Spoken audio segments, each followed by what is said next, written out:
போரூரில் உள்ள தனியார் மருத்துவமனையில் IAS, IPS அதிகாரிகளுக்கு இடையிலான கிரிக்கெட் போட்டியை அமைச்சர் உதயநிதி ஸ்டாலின் தொடங்கி வைத்தார்.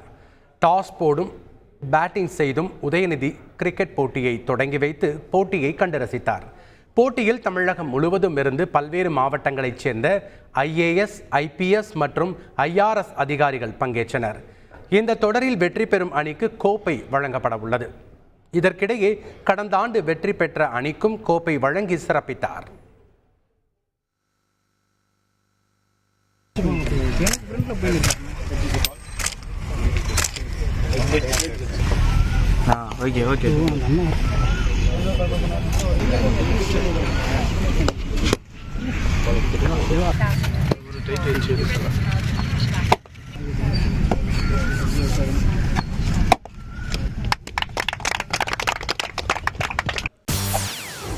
செய்திகளை உடனுக்குடன் தெரிந்து கொள்ள உடனே சப்ஸ்கிரைப் பண்ணுங்க.